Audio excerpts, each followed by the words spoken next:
اگر کسی نے کہا نا کہ نبی کی وفات ہوئی ہے میں گردن اڑا دوں گا اس کی. خبردار کسی نے کہا فوت ہوئے کہ وہ فوت نہیں ہوئے, وہ چلے گئے ہیں ابھی کچھ دیر کے لیے گئے ہیں, جس طرح موسیٰ علیہ السلام گئے تھے بنی اسرائیل کو چھوڑ کے 40 دن کے لیے, وہ واپس آئیں گے. اللہ تعالیٰ نے ان کو ہم سے نہیں اٹھایا. وہ نا جوش میں یہ کہہ رہے تھے, ان کو خود سمجھ نہیں آ رہی تھی وہ کیا بات کر رہے ہیں. ابو بکر صدیق انہوں نے کہا عمر بیٹھ جاؤ, عمر بیٹھ جاؤ, اور کہا کہ تم میں سے جو شخص اگر تو کوئی نبی کی عبادت کرتا تھا جان لو کہ نبی فوت ہو چکے ہیں, اور جو کوئی تم میں سے اللہ کی عبادت کرتا ہے جان لو کہ اللہ الحی ہے لا یموت, اللہ کو موت نہیں آتی. تو لوگوں کو بتایا کہ وہ دنیا سے جا چکے ہیں لیکن اللہ تو ہے نا ہمارے ساتھ, اللہ تو ہے, لائف ول گو آن. تو صحابہ کہتے ہیں سب سے پینفل ڈے ہمارے لیے تھا. ظہر کی نماز کا وقت آیا, سیدنا بلال نبی کی مسجد پہ چڑھ جاتے ہیں اذان دینے ایز پر یوزول. اذان دینے گئے, اللہ اکبر اللہ اکبر اللہ اکبر اللہ اکبر, اشہد ان لا الہ الا اللہ اشہد ان لا الہ الا اللہ اشہد ان محمد. آگے نہیں بول سکے. دوبارہ سٹارٹ کیا, دوبارہ اشہد ان محمد پر, پھر رک گئے. تیسری دفعہ سٹارٹ کیا, پھر رک گئے. آپ کا معمول پتہ کیا تھا؟ جب بھی آپ اذان دیتے تھے نا تو آپ مسجد نبوی میں مسجد کے اوپر چڑھ جاتے تھے, اذان دیتے تھے. لاؤڈ سپیکر تو نہیں تھے, تو مسجد کے اوپر چڑھ کے اذان دیتے تھے, اور نبی کریم صلی اللہ علیہ وسلم کا حجرہ بالکل نیچے تھا. تو اشہد ان محمد پر نیچے دیکھتے ہوتے تھے, اذان دیتے ہوئے نیچے دیکھتے تھے, اور نبی کریم صلی اللہ علیہ وسلم اکثر یہ ہوتا تھا کہ اشہد ان محمد پر باہر نکلتے تھے.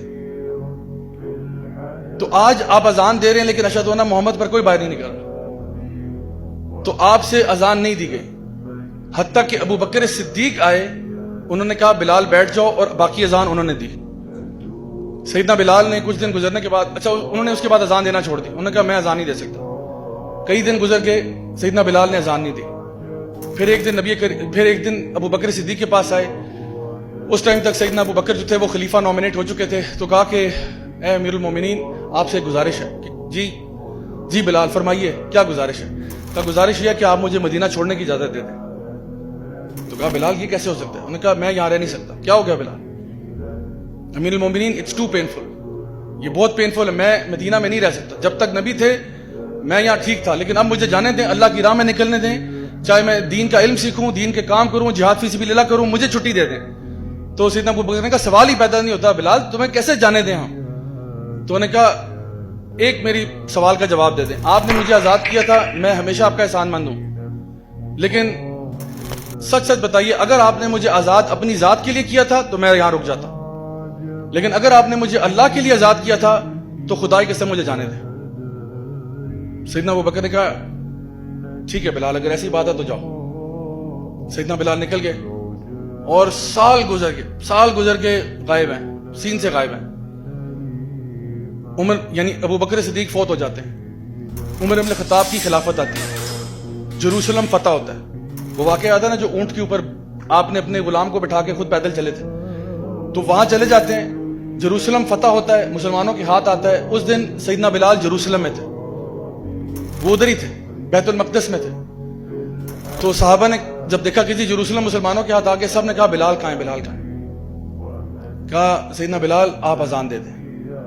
پہلی دفعہ بیت المقدس میں اذان ہو رہی ہے. کہا سیدنا بلال آپ اذان دیں, آپ نبی کے مؤذن ہیں. سیدنا بلال نے انکار کیا, میں نہیں اذان دے سکتا. صحابہ نے بہت پوچھ کیا, پلیز اذان دے دیں, پلیز اذان دے دیں. پھر بڑا دل پر پتھر رکھ کے وہ اوپر کھڑے ہوئے اور اذان دی. اور مورخین لکھتے ہیں کہ جتنے صحابہ وہاں موجود تھے نا, سب کی داڑیاں آنسوؤں سے تر ہو چکی تھی, کیونکہ جب وہ اذان سنی نا اتنے عرصے کے بعد ان کو لگا جیسے نبی واپس آ گئے, نبی کا دور واپس آ گیا.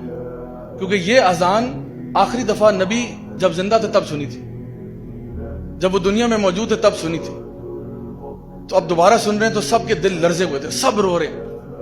اور یہ اعزاز صرف سیدنا بلال کو جو ہے نا حاصل ہے کہ انہوں نے کعبہ میں بھی, مسجد نبوی میں بھی, اور بیت المقدس میں بھی پہلی دفعہ اذان دی.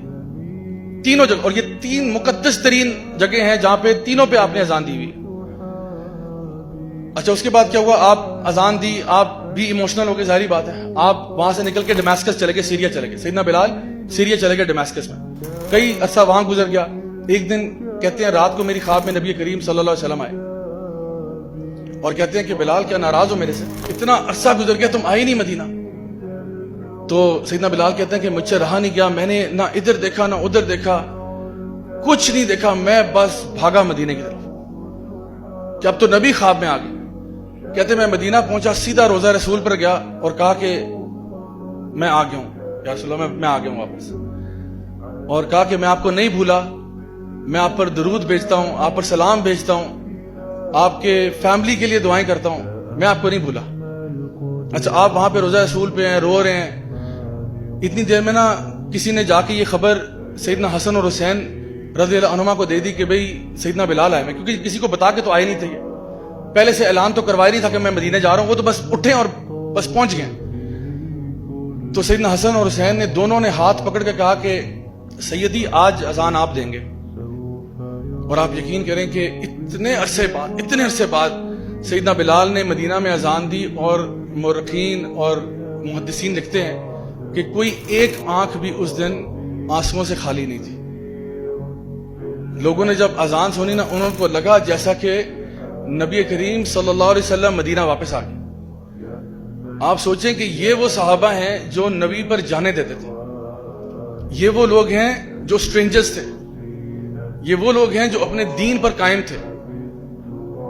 اور اللہ رب العزت نے ہمارے لیے یہ بات بتا دی ہے کہ قل ان کنتم تحبون اللہ فاتبعونی یحببکم اللہ ویغفر لکم ذنوبکم. کیا تم اللہ سے محبت کا دعویٰ کرتے ہو تو پیارے نبی کی اتباع کرو, نبی کی پیروی کرو.